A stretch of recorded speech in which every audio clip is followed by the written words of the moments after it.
লাউ দিয়ে এর আগে হয়তো আপনারা অনেক রেসিপি ট্রাই করেছেন, বাট একবার এই পদ্ধতিতে রেসিপিটা ট্রাই করে দেখুন। দারুণ টেস্টি হয় আর নিরামিষ দিনের জন্য এটা একদম পারফেক্ট রেসিপি। ঝামেলা ছাড়াই একদম কম উপকরণ দিয়ে এটা আপনারা বানিয়ে নিতে পারবেন। বাই দ্য ওয়ে, আমি শেফ অতনু, আপনারা দেখছেন অতনু রান্নাঘর। আর আজকে আমাদের রেসিপি লাউয়ের কোফতা। তাহলে লাউয়ের কোফতা বানানোর জন্য আমি এখানে একটা লাউ নিয়ে নিয়েছি, যেটার খোলাটা আমি ছাড়িয়ে নেবো একটা পিলারের মাধ্যমে।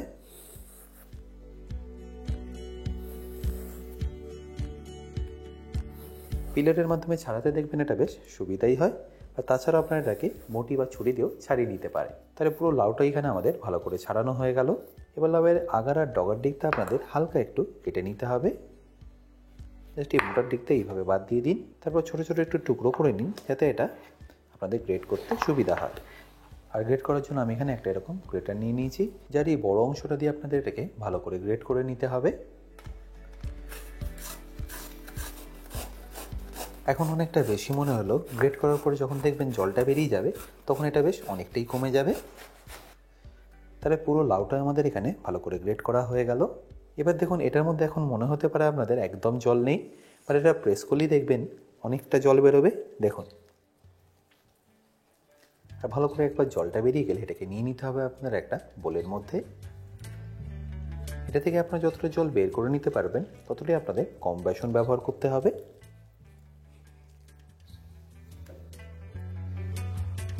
এবার দেখুন আপনাদের এর মধ্যে কী কী দিয়ে দিতে হবে। প্রথমেই দিয়ে দিতে হবে ঝালের জন্য কাঁচা লঙ্কা, তারপর হাফ চা চামচ আজওয়াইন হাতের মধ্যে ভালো করে ঘষে এখানে দিয়ে দিন। এরপর দিয়ে দিন স্বাদ মতো নুন। এছাড়া এটাকে একটু চটপটা করার জন্য আমি এখানে বিট নুনও দিয়ে দিলাম। এরপর দিয়ে দেবো অল্প একটু জিরা পাউডার, ওই ধরে নিন হাফ চা চামচ মতো। তারই সাথে 1 চা চামচ ধনে গুঁড়ো এখানে দিয়ে দিচ্ছি। এরপর দিয়ে দেবো রঙের জন্য অল্প একটু হলুদ গুঁড়ো আর সামান্য একটু কাশ্মীরি লঙ্কার গুঁড়ো। তারপর বেসন দিয়ে এটাকে ভালো করে মাখতে থাকুন। প্রথমেই সব বেসনটা দিয়ে দেবেন না, প্রথমে হাফ কাপ বেসন দিয়ে এটাকে ভালো করে আগে মেখে নিন। তারপর যদি লাগে আবার এখানে ব্যবহার করবেন। হাফ কাপ দেওয়ার পর এখানে একটু জল জল আছে, তাই এখানে আর একটু বেসন আমি ব্যবহার করলাম।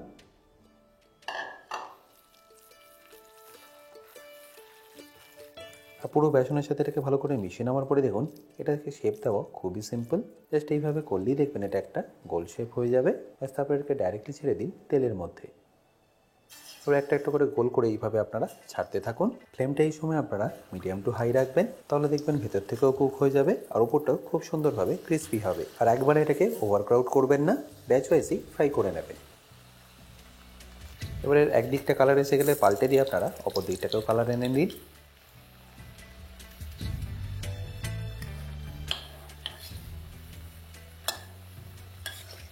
চেষ্টা করবেন কোফতাগুলো এরকম লাল লাল করেই ফ্রাই করার।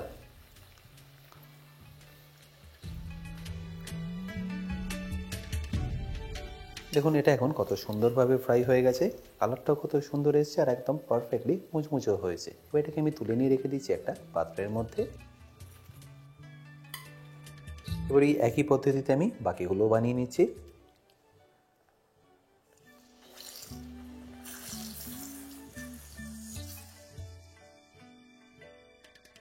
এবার সেকেন্ড ব্যাচটা দেখুন এখন পারফেক্টলি ভাজা হয়ে গেছে, তাই এটাকে তুলে নিচ্ছি আমি।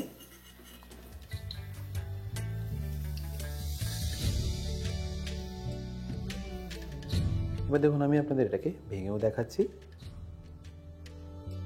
পারফেক্টলি ভাজা হলে দেখুন তেলটা কিন্তু একদমই ভেতরে টানবে না, আর ওপর থেকে দেখুন একদম পারফেক্টলি মুচমুচে হবে। তাহলে সবকটাই কোফতা আমার এখানে ফ্রাই করা হয়ে গেল। এবার গ্রেভির জন্য দেখুন আপনাদের কী কী লাগবে। গ্রেভির জন্য 4টে টমেটোকে আমি রাফলি কেটে নিচ্ছি, কারণ এই টমেটোগুলোকে আমাদের পেস্ট করে নিতে হবে।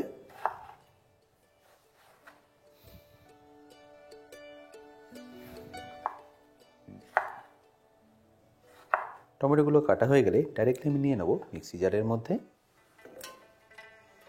সাথে একটু আদাও পাতলা স্লাইস করে নেব, যাতে পেস্ট করতে সুবিধা হয়। তারপর এরই সাথে দিয়ে দেবো অল্প একটু কাঁচা লঙ্কা ঝালের জন্য। তারপর সামান্য জল ব্যবহার করে একটা ফাইন পেস্ট বানিয়ে নেব।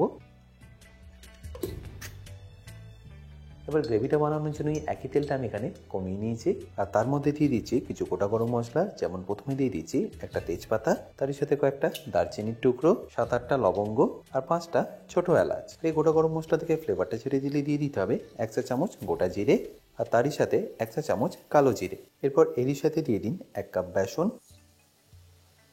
আর 1 চা চামচ হিং। এবার ফ্লেমটা স্লো রেখে এটাকে ভালো করে মেশাতে থাকুন। একটু এরকম ফেনা ফেনা হয়ে যাবে, তাতে ভয় পাওয়ার কিছু নেই। একটু গরম হয়ে গেলেই ফেনাটা কমতে থাকবে, আর বেসনটা দেখবেন পারফেক্টলি কুক হয়ে যাবে। বেসনের যখনই কাঁচা গন্ধটা চলে যাবে তখন এখানে দিয়ে দিতে হবে আপনাদের কিছু মশলা।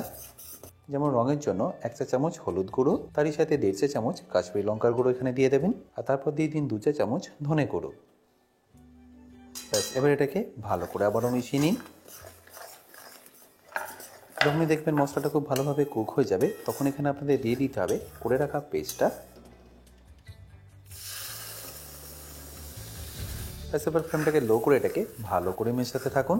লাউয়ের সবজি তো আপনারা অনেকভাবেই বানিয়েছেন, বাট এই পদ্ধতিতে একবার বানিয়ে দেখুন। রেসিপিটা সম্পূর্ণ নিরামিষ হলেও কাজু ছাড়া এটা দারুণ টেস্ট হয়।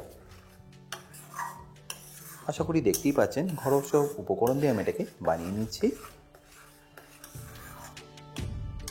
আচ্ছা, এই স্টেজে আমি এখানে নুনটাও অ্যাড করে দিচ্ছি, তারই সাথে একটু চিনিও অ্যাড করব টমেটোর কাঁচা ভাবটা কাটানোর জন্য। ব্যাস, এবারই সব কিছুকে মিশিয়ে নিয়ে এটাকে কুক করে নিন 8 থেকে 9 মিনিটের জন্য।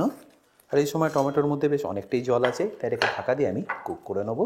আচ্ছা, এখানে বলে রাখি আপনারা যারা এখন অতনু রান্নাঘরের কুকিং কোর্সটা নেননি তারা নিয়ে নিতে পারেন আমার নিজস্ব ওয়েবসাইট www.otonurannaghar.com থেকে, যেখানে আপনারা পেয়ে যাবেন প্রায় 60টারও বেশি ভিডিও, যেগুলো আপনাদের হেল্প করবে নিত্য প্রয়োজনীয় রান্নাগুলোকে আরও সুস্বাদু করে তোলার জন্য। কোর্সের লিঙ্ক যদিও আমি ডেসক্রিপশনে দিয়ে রেখেছি, তাও বলে রাখি কিন্তু যদি আপনাদের কোনো রকম অসুবিধা হয় আমার সাথে এই হেল্পলাইনে যোগাযোগ করতে পারেন। এবার 8 থেকে 9 মিনিট পরে আমি এর ঢাকনাটা আপনাদের সরিয়ে দেখাচ্ছি। দেখুন কি সুন্দরভাবে তেলটা ছেড়ে দিয়েছে, আর টমেটোটা এখন পারফেক্টলি কুক হয়ে গেছে। গ্রেভিটা সুস্বাদু করার জন্য টমেটো আর বেসনের কাঁচা ভাবটা যাওয়া কিন্তু খুবই জরুরি। ব্যাস, এই স্টেজে আপনাদের দিয়ে দিতে হবে জল।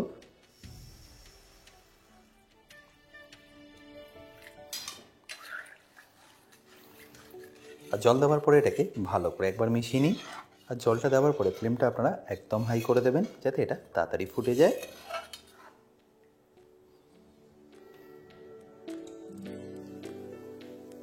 একবার ফুটে গেলেই কোপ্তাগুলোকে একে একে দিয়ে দিন।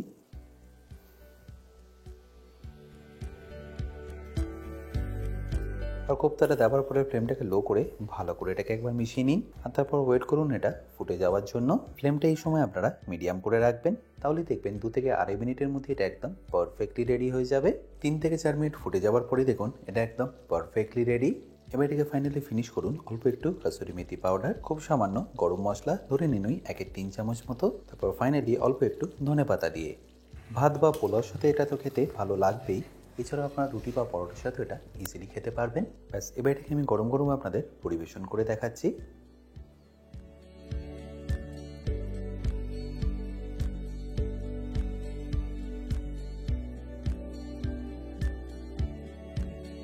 আশা করি সম্পূর্ণ রেসিপিটা আপনাদের নিশ্চয়ই ভালো লেগেছে, আর ভালো লাগলে প্রতিবারের মতো আমাকে কিন্তু কমেন্টে জানাতে ভুলবেন না।